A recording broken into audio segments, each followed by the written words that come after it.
क्या आपके दिमाग में कभी ये ख्याल आया कि आपका दिमाग किसी काम का नहीं है? आपके दिमाग में कुछ चीज़ ठहरती नहीं है, आपकी याददाश्त बहुत कमज़ोर है। तो अगर ऐसा आपके साथ हुआ है तो आप अकेले नहीं हैं। यकीन जानिए, हर इंसान के अंदर ये सोच ज़रूर आती है और उसकी बुनियादी वजह यह है कि आप अपने दिमाग को समझते हैं एक स्टोरेज स्पेस, मुख्तलिफ़ चीज़ों को, मुख्तलिफ़ मेमोरीज़ को, मुख्तलिफ़ आइडियाज़ को स्टोर करने की जगह। हालांकि ऐसा नहीं है। Brain is for having new ideas, not to store the previous ideas. जब आप प्रीवियस आइडियाज़ को स्टोर करने की कोशिश करते हैं तो न्यू आइडियाज़ के अंदर खलल आता है। ना तो आपका दिमाग न्यू आइडियाज़ को लेके आ सकता है और फिर जो प्रीवियस आइडियाज़ होते हैं वो भी आहिस्ता आहिस्ता खिसकते जाते हैं। तो ये सबसे बड़ी वजह होती है जिसकी वजह से आपका दिमाग ठीक तरह से काम नहीं करता और आप समझते हैं कि शायद आपका दिमाग किसी काम का नहीं है। जनरल बात कर रहा हूँ, हो सकता है आपका दिमाग किसी काम का ना हो। तो आज मैं आपसे चंद ऐसे सुनहरी असूल शेयर करूंगा जो आपकी ज़िंदगी को यकसर तब्दील करके रख सकते हैं। मैंने ये असूल अपनाए और मैंने अपनी लाइफ को बहुत ज़्यादा चेंज किया है एंड अल्हम्दुलिल्लाह अल्हम्दुलिल्लाह मैं बहुत हैप्पी हूँ अपनी लाइफ से। तो आज मैं आपसे वो असूल शेयर करता हूँ। सबसे पहली चीज़, कैप्चर दी आइडियाज़। अपने दिमाग को आइडियाज़ को स्टोर करने के लिए नहीं रखें। अगर आप ये सोच रहे हैं कि आपके जितने भी आइडियाज़ आपके माइंड में आए हैं आप उनको स्टोर कर लेंगे अपने माइंड के अंदर, अपने दिमाग के अंदर, और फिर आप पूरे दिन में उनको अपने दिमाग से निकालेंगे आइडियाज़ और उनको यूटिलाइज करेंगे, तो ऐसा हरगिज़ नहीं। जब दिमाग आइडियाज़ को स्टोर नहीं करता तो लोग इसको करैक्टर फ्लॉ समझते हैं। लोग समझते हैं कि शायद ये उनकी कमज़ोरी है, उनका हाफजा कमज़ोर है, लेकिन ऐसा नहीं होता। बेसिकली आपका दिमाग बना ही नहीं है आइडियाज़ को स्टोर करने के लिए। आपका दिमाग तो बना है नए आइडियाज़ को जनरेट करने के लिए। यही सबसे बड़ी गलती है जो लोग अपने आप को, अपने दिमाग को कमज़ोर समझते हैं, जो समझते हैं कि उनका हाफजा कमज़ोर है, उनकी यादाश्त कमज़ोर है। वो बेसिकली यही गलती करते हैं। वो ये सोच रहे होते हैं कि उनका दिमाग एक स्टोरेज स्पेस है, जो कुछ भी उन्होंने, जो आइडियाज़ भी उनके माइंड में आए हैं वो उनके दिमाग में रहने चाहिए।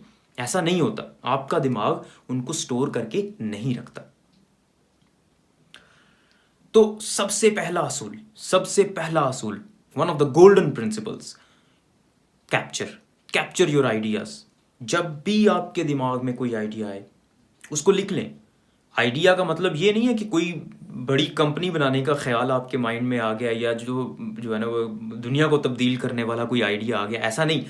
कोई भी काम करने का, आपके दिन में जितने भी काम हैं तो आपके माइंड में आया, अच्छा आज मैंने अपने दोस्त को जो है वो कॉल करनी है, तो वो लिख लें उसको, राइट इट डाउन। अक्सर औकात ऐसे होता है, आप किसी दोस्त का बर्थडे है, आपने उसको विश करना है, आप काम पे बिजी हैं, अपने ऑफिस के अंदर कहीं पे भी अपने काम में बिजी हैं, और आपके माइंड में जब भी जो ही आता है कि आपके फ्रेंड का जो है वो बर्थडे है, उसको आपने विश करना है, तो आप सोचते हैं अच्छा मैं इसको अभी काम में मसरूफ़ हूँ, थोड़ी देर बाद जो है वो कॉल करूँगा या घर जाके कॉल करूँगा। थोड़ी देर बाद फिर आपके माइंड में आता है तो आप कहते हैं ओके घर जाके मैं उसको आराम से खाना शाना खा के कॉल करूँगा। घर जाते हैं, घर जाके आप घर की दूसरी मसरूफियात में बिज़ी हो जाते हैं और फिर अगले दिन सुबह दोबारा आपके माइंड में आता है कि मैंने तो यार विश करना था अपने फ्रेंड को, और आपका फ्रेंड सोच रहा होता है कि कैसा जो है वो मीन बंदा है, उसने मुझे कॉल तक नहीं की। अब आप किसको कसूरवार ठहराएंगे? डेफिनेटली अपने दिमाग को, कि मेरा दिमाग जो है वो एक इंतहाई फजूल किस्म की चीज़ है जो कि याद ही नहीं रखता किसी चीज़ को। तो ये आपके दिमाग की कमज़ोरी नहीं है। आप वोटियों से चोर मरवाने वाली बात कर रहे हैं। दिमाग का काम ही नहीं है आइडियाज़ को स्टोर करके रखना, चीज़ों को स्टोर करके रखना। ये बिल्कुल ऐसे ही है जैसे आप कंप्यूटर के अंदर बहुत ज़्यादा फाइल्स खोल दें और आप उन फाइल्स को बंद करने की बजाय मिनिमाइज करते जाएं, तो क्या होगा? आपका कंप्यूटर स्लो हो जाएगा क्योंकि बहुत ज़्यादा फाइल्स खुली हुई हैं। तो आप उन सारी फाइल्स को किसी एक जगह पे जब स्टोर कर देंगे तो आपको, आपका कंप्यूटर जो है वो, उसकी स्पीड ठीक हो जाएगी। लेकिन अगर आपने मल्टीपल फाइल्स खोली हुई हैं कंप्यूटर के अंदर तो आपका कंप्यूटर स्लो हो जाएगा। बिल्कुल ऐसा ही दिमाग के साथ भी होता है। जब आपके दिमाग में बहुत ज़्यादा आइडियाज़ होते हैं, बहुत ज़्यादा काम होते हैं, ये भी करना है, ये भी करना है, ये भी करना है, तो आपका दिमाग स्लो डाउन हो जाता है और आप जो काम प्रेजेंट में कर रहे होते हैं उसके ऊपर मुकम्मल तवज्जो नहीं दे पाते। आप शॉपिंग करने जाते हैं या ग्रॉसरी लेने जाते हैं, कुछ भी लेने जाते हैं, आप खुद सोचें कैसे आपको आसानी रहेगी। अगर आपने सारा कुछ अपने दिमाग में स्टोर किया हुआ है, मिर्चें भी लेनी है, मसाले भी लेने हैं, दाल भी लेनी है, ये भी लेना है, वो भी लेना है, आपने सिर्फ दिमाग के अंदर रखा हुआ, आपने लिखा नहीं हुआ, या आपने लिस्ट बनाई हुई है, इन दोनों में से कौन सी चीज़ आपको ज़्यादा फ़ायदा देगी? आप रिलैक्स होके शॉपिंग करेंगे, लिस्ट के साथ या विदाउट लिस्ट?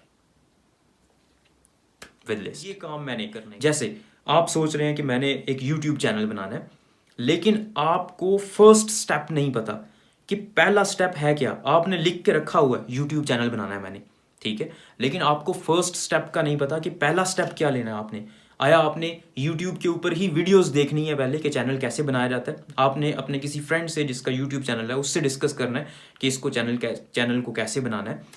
तो जब तक आपके पास फर्स्ट स्टेप नहीं होगा, जब तक आपके पास क्लैरिटी नहीं होगी कि आपने ये काम कैसे करना है, तो आपने चाहे उसको लिस्ट में लिखा हुआ है, आप उस काम को ठीक तरह से नहीं कर सकते और फिर आप ताहीरी खरबे इस्तेमाल करेंगे। आप उस काम को डिले करने के, पोस्टपोन करने के मुख्तलिफ जो है वो तरीके ढूंढेंगे। तो दूसरा सुनहरी असूल है, क्लैरिफाई करें। जब भी आप किसी चीज़ को लिख रहे हैं, नोट डाउन कर रहे हैं, ये काम मैंने करना है, तो उसका फर्स्ट स्टेप लिखें। सिर्फ यूट्यूब चैनल लिखने की बजाय watch YouTube videos to see how to make a channel. तीसरा असूल, ऑर्गेनाइज करें अपने थिंग्स टू डू। जो जॉब्स हैं, जो काम हैं आपके, उनको ऑर्गेनाइज करें, कैटेगरीज बनाएं कि स्कूल का काम है ये मेरा, ये स्कूल के काम है, ये वाले काम घर के काम है, ये वर्क रिलेटेड काम है, ये मेरे रिक्रिएशन से रिलेटेड काम है, ये आर्ट से रिलेटेड काम है। उन सब को कैटेगराइज करें, ये काम है मेरे। फिर प्रायोरिटी बेस्ड पे भी रखें उनको कि ये मेरी टॉप प्रायोरिटी की चीज़ें हैं, ये ऐसी चीज़ें हैं जिनको मैं हो सकता कर लूँ, हो सकता ना करूँ, ठीक है। तो कैटेगरीज बनाएं। अगर आपने रैंडमली सारे काम लिखे हुए होंगे एक जगह पे, तो आपको समझ नहीं आएगी कौन सा काम करना है, कौन सा नहीं करना। तो लिस्ट बनानी है आपने काम करने की, कौन कौन से काम करने हैं, उनको क्लैरिटी के साथ लिखना है कि इस काम को उसका फर्स्ट स्टेप क्या होगा। एक वेग टर्म लिखने की बजाय एक प्रॉपर फर्स्ट स्टेप या जो भी आपने काम करना है उसका प्रॉपर लिखना है आपने कि इसका पहला स्टेप क्या होगा, मैंने करना क्या है। यूट्यूब चैनल लिखने की बजाय watch YouTube videos on how to make a channel.